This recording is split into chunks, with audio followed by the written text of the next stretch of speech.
Il y a 800 ans, un roi éthiopien ordonnait la construction d'une nouvelle capitale pour les chrétiens.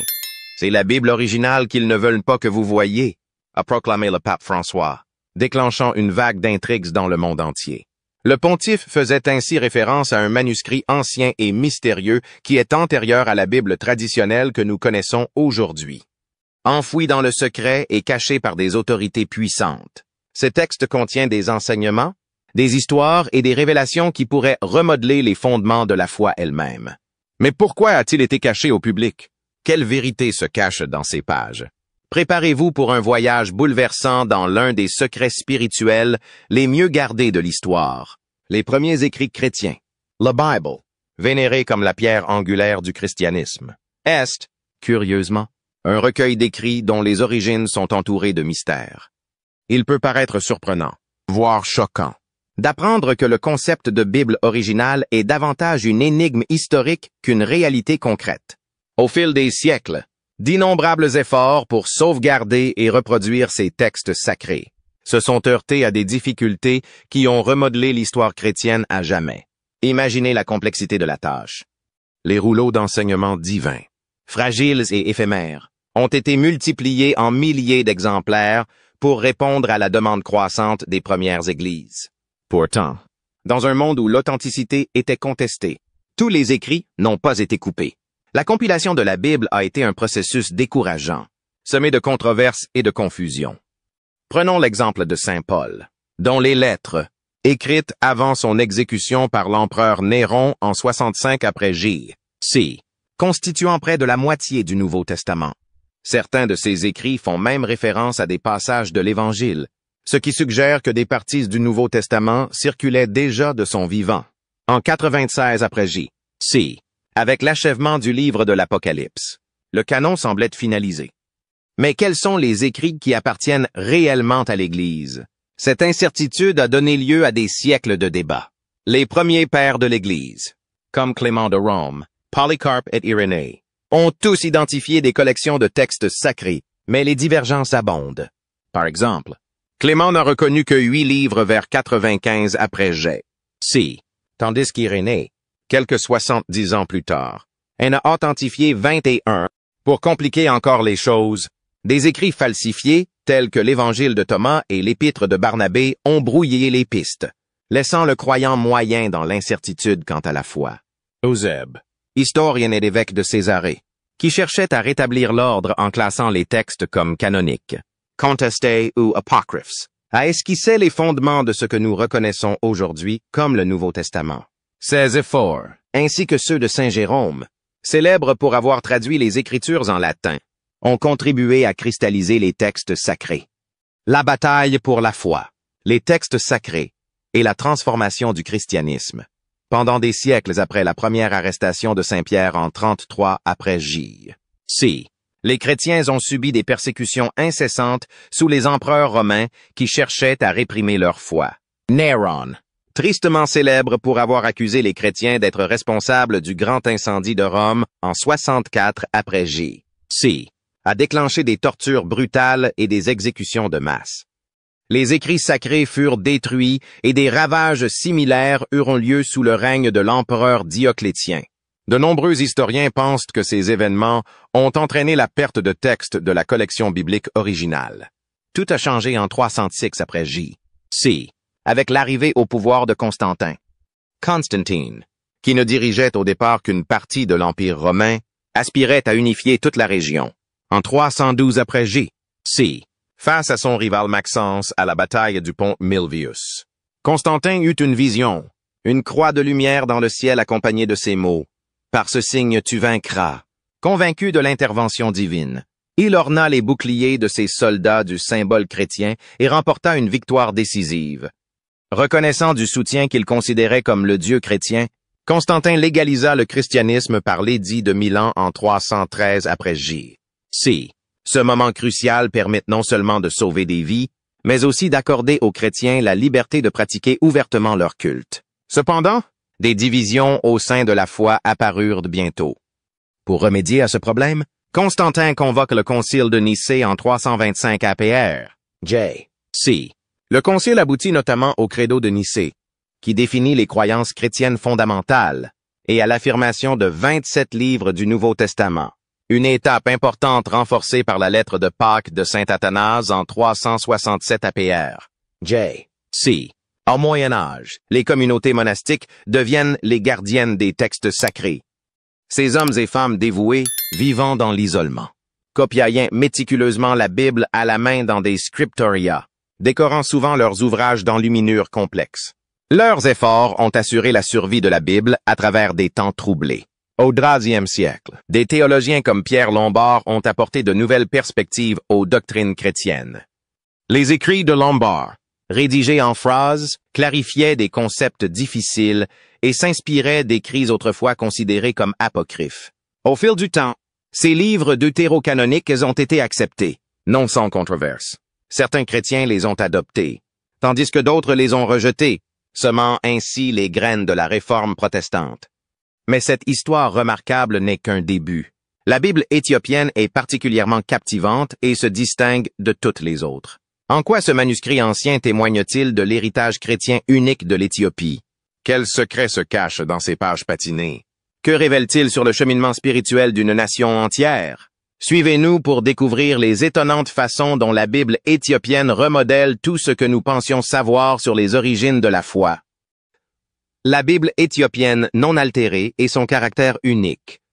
La Bible éthiopienne se distingue des versions plus connues comme la Bible du roi Jacques, non seulement en raison de son âge ou de sa beauté artistique, mais aussi en raison de sa structure profonde, de son contenu et de ses différences de perspective. Considérez-la comme une entrée dans un domaine entièrement différent de la tradition chrétienne. Plus ancienne, plus riche et débordant de surprises. Ce texte ancien nous invite à explorer une perspective unique sur la foi, l'art et la théologie qui semblent familières et rafraîchissantes. Pour commencer, parlons de son ampleur. Alors que la Bible du roi Jacques contient 66 livres, la Bible éthiopienne en compte 84, ce qui est étonnant. Parmi ceux-ci, on trouve des ajouts captivants, comme le livre d'Enoch, qui décrit de manière vivante les anges déchus, leur rébellion et leur impact sur l'humanité. Le livre des Jubilés, qui réinvente la Genèse avec ses propres idées morales et théologiques, est également un trésor. Parmi les autres trésors, citons le livre de Baruch, le livre d'Esdras et 3 versions du livre des Maccabées, des textes absents de nombreuses traditions occidentales. Ces livres supplémentaires permettent de plonger plus profondément dans les croyances chrétiennes primitives, offrant des dimensions historiques et spirituelles souvent absentes des compilations occidentales. C'est comme si la Bible éthiopienne était l'édition étendue des Écritures, riche d'histoires inédites et de récits plus vastes. Mais ce n'est pas seulement le contenu qui distingue cette Bible, c'est aussi l'art. La Bible éthiopienne est une merveille visuelle. Ses pages regorgeant d'illustrations vibrantes de saints, d'apôtres, de temples et de diagrammes complexes qui tissent des liens entre les passages des Écritures. Ces illustrations ne se contentent pas de décorer le texte. Elles racontent des histoires, donnant vie aux messages spirituels dans des détails saisissants. Ce qui est encore plus incroyable, c'est la façon dont ces couleurs sont parfaitement préservées, leur éclat défiant le passage de plus de 1000 ans. Grâce à un stockage soigné dans un monastère frais et sombre, feuilleter ces pages donne l'impression de remonter dans le temps. Comme si les artistes avaient posé leur pinceau la veille. Les perspectives théologiques de la Bible éthiopienne sont tout aussi captivantes. Par exemple, le livre d'Enoch modifie le récit du péché, en le présentant non seulement comme une défaillance humaine, mais comme une lutte cosmique influencée par les actions des anges déchus. Cette bataille entre le bien et le mal approfondit les thèmes du péché et du salut, ajoutant une couche de complexité unique à l'histoire. De plus, les textes éthiopiens mettent l'accent sur une relation personnelle directe avec Dieu. Contrairement à de nombreuses traditions occidentales qui mettent en avant l'Église comme médiatrice, ces écritures encouragent souvent les individus à assumer personnellement la responsabilité de leur cheminement spirituel, favorisant ainsi un sentiment d'immédiateté et de proximité avec le divin. L'âge joue également un rôle essentiel dans la signification de la Bible éthiopienne. Avec des racines remontant au XVe siècle, elle est antérieure à de nombreuses versions occidentales et s'est développée indépendamment des conciles d'église influents comme celui de Nicée. Cette indépendance a permis à la Bible éthiopienne de conserver une voix qui n'a pas été façonnée par les influences européennes ultérieures, préservant une perspective authentique et ancienne du christianisme qui semble indomptée et originale. En plus de son importance théologique et historique, la Bible éthiopienne est un véritable trésor de matériel liturgique. Elle comprend des psaumes, des hymnes et des prières qui élargissent son application spirituelle. Par exemple, le psaume 150 est un largement inconnu dans les Bibles occidentales. Fait partie du canon éthiopien, ajoutant une dimension lyrique et poétique qui fait des Écritures un élément vivant et respirant du culte. Ces éléments soulignent que la Bible éthiopienne n'était pas seulement un livre à lire, mais une partie intégrante de la vie spirituelle de la communauté. Peut-être plus importante encore, la Bible éthiopienne témoigne de la profonde influence de l'Afrique sur le christianisme primitif. Dans un monde où les récits occidentaux dominent souvent, ce texte est un fier symbole du riche héritage de l'Éthiopie et de son rôle central dans la formation de la foi chrétienne. Grâce au dévouement indéfectible des moines qui l'ont préservé, il a survécu aux invasions, aux incendies et à la marche inexorable du temps. Ce survey, en grande partie intacte et vivante, témoigne du pouvoir durable de la foi et de l'importance culturelle de cet artefact remarquable. Mais il y a encore plus à découvrir. Comment est structurée exactement la Bible éthiopienne? Quels secrets se cachent dans son organisation en livres? Restez à l'écoute pendant que nous nous plongeons dans les divisions fascinantes de ce chef-d'œuvre ancien. L'organisation particulière de la Bible éthiopienne. La Bible éthiopienne ne ressemble à aucune autre. Un mélange fascinant d'histoire, d'art et de mystère. Son organisation à elle seule le distingue des autres manuscrits, divisés en deux, quand nous sous les noms de Garima I et Garima II. Chacun d'eux offre une fenêtre unique sur le passé. Pourtant, paradoxalement, Garima doit être considéré comme plus ancien que Garima I. Si cela peut paraître déroutant au premier abord, leurs histoires incroyables révèlent pourquoi. Garima est un long manuscrit de 348 pages, qui commence par une série éblouissante de tables canoniques enluminées. Ces tables servent d'outils de référencement pour les évangiles. Pourtant, elles sont loin d'être simples, ornées d'arcades au design complexe qui ressemblent à des merveilles architecturales miniatures. Au-delà de ces tableaux impressionnants, le manuscrit s'intègre parfaitement aux textes évangéliques rédigés en Ge'ez, l'ancienne langue du royaume d'Aksum. Contrairement au latin ou au grec, le Ge'ez n'est pas une langue oubliée. Il reste une partie vivante de la liturgie éthiopienne, ce qui confère à ces textes un lien spirituel unique et durable. En revanche, Garima Lakan, légèrement plus petit, 322 pages, n'en est pas moins fascinant. Il a été écrit par un autre scribe et compte 17 pages enluminées, dont de superbes portraits des 4 évangélistes. Matthieu, Luc et Jean sont représentés solennellement dans un style frontal, leur regard dégageant une force tranquille. Marc se distingue cependant, représenté de profil, assis avec une prestance royale sur le trône épiscopal d'Alexandrie. Une page particulièrement énigmatique représente une structure qui continue de dérouter les spécialistes. Certains affirment qu'il s'agit du temple de Salomon, tandis que d'autres y voient la fontaine de vie. L'intrigue est renforcée par un escalier si singulier qu'il n'a aucun équivalent dans l'iconographie chrétienne, ce qui renforce sa place en tant que véritable anomalie dans l'art sacré. La brillance artistique de ces pages enluminées reflète de fortes influences byzantines, ce qui n'est pas surprenant étant donné les liens historiques de l'Éthiopie avec le monde chrétien oriental. Les premières spéculations suggéraient que ces illustrations auraient pu être importées de régions comme la Syrie ou l'Égypte. Cependant, des preuves modernes suggèrent une conclusion plus intéressante. Ces sculptures ont probablement été réalisées en Éthiopie même. Cette révélation souligne le talent et la créativité exceptionnelle des premières communautés chrétiennes d'Éthiopie, élevant leur contribution à l'art et à la foi à l'échelle mondiale. Il est intéressant de noter que les textes de Garima I et de Garima II ne semblent pas provenir directement l'un de l'autre. Au contraire, les deux manuscrits semblent provenir d'une traduction encore plus ancienne, ce qui fait remonter les racines des textes évangéliques éthiopiens plus loin dans le temps. Cela les place parmi les plus anciennes écritures chrétiennes encore conservées au monde. Malgré leur ancienneté, ces manuscrits dégagent une certaine part de mystère. Aucun d'entre eux ne contient de colophon. la note habituelle laissée par les scribes pour fournir un contexte sur la création de l'ouvrage. Cependant, une note historique trouvée dans un autre livre d'évangile du XIVe siècle, autrefois relié par Garima II, mentionne le roi Armand d'Aksum, ce souverain, qui régna entre 600 et 640 après J.C., offre un point d'ancrage historique intéressant pour les manuscrits. Même les couvertures de ces manuscrits racontent leur propre histoire. La couverture de Garima I, qui remonterait à la création du manuscrit, pourrait être la plus ancienne couverture de livre encore attachée à son texte original. Fabriqué en cuivre doré avec un support en bois, il présente une croix frappante en son centre. Bien que les pierres précieuses qui l'ornaient aient depuis longtemps disparu, son savoir-faire reste époustouflant. Le couvercle de Garima II, quant à lui, en argent, remonte au XIIe siècle. Bien que légèrement plus jeune, il présente toujours un art remarquable et met en évidence la vénération que ces textes ont reçue au fil des siècles. Aujourd'hui, ces trésors sont conservés avec un soin extraordinaire. Une église du XIXe siècle située près du monastère où ils sont conservés est en cours de rénovation pour les accueillir.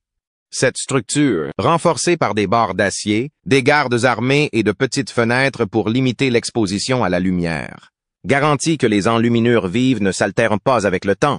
Des mesures aussi méticuleuses reflètent l'immense importance culturelle et spirituelle de ces manuscrits. Il n'est pas étonnant que même le pape François ait exprimé un vif intérêt pour ce chef-d'œuvre antique. Mais que disent les experts à propos de la Bible éthiopienne? Pourquoi son histoire est-elle restée si longtemps cachée et quels secrets pourrait-elle encore contenir?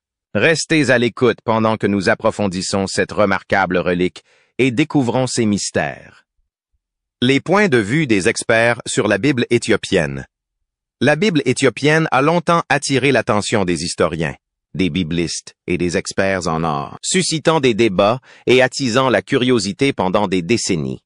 Ses origines anciennes, ses illustrations fascinantes et son écriture gaise unique ont captivé les universitaires, soulevant d'innombrables questions sur sa création et sa signification.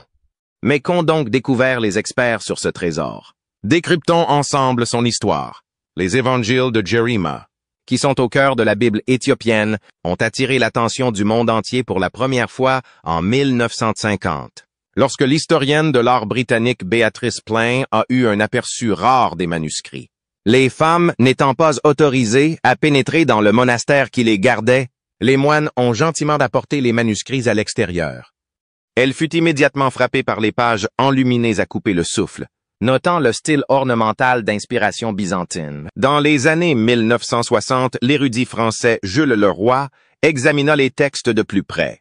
Il estima leur création vers 1100 après J.C. Une hypothèse qui, bien que révolutionnaire à l'époque, allait bientôt être remise en question par des recherches plus poussées. C'est au cours des décennies suivantes que des découvertes ont permis de mettre en lumière une chronologie encore plus ancienne. Le bibliste Donald M. Davies a apporté une contribution essentielle en analysant les évangiles à l'aide de photographies sur microfilm. Il a conclu que les évangiles de Jerima représentaient une version plus ancienne du texte éthiopien que tous les manuscrits étudiés jusqu'alors, les datant d'une période comprise entre le 8e et le 10e siècle. Cette révélation a ouvert la voie à des chercheurs ultérieurs comme Roger Schneider, qui a décrit les manuscrits comme une versio antiqua, une traduction particulière du grec vers le ge'ez avec des nuances idiomatiques et des difficultés occasionnelles avec la grammaire grecque. La chronologie a pris un tournant dramatique en 2000 grâce à l'historien de l'art Jacques Mercier. De petits fragments de parchemin ont été datés au carbone à l'université d'Oxford, révélant des résultats étonnants. Un fragment a été daté entre 330 et 540 après J.C. et un autre entre 430 et 650 après J.C. Ces découvertes placent les évangiles de Jerima parmi les plus anciens manuscrits chrétiens encore existants, bouleversant les estimations antérieures et mettant en lumière l'héritage chrétien ancien de l'Éthiopie. Ces preuves concordent avec les études stylistiques antérieures de Marilyn Heldman, qui a soutenu que les détails architecturaux et les éléments artistiques des illustrations étaient enracinés dans l'Antiquité tardive plutôt que dans la période médiévale.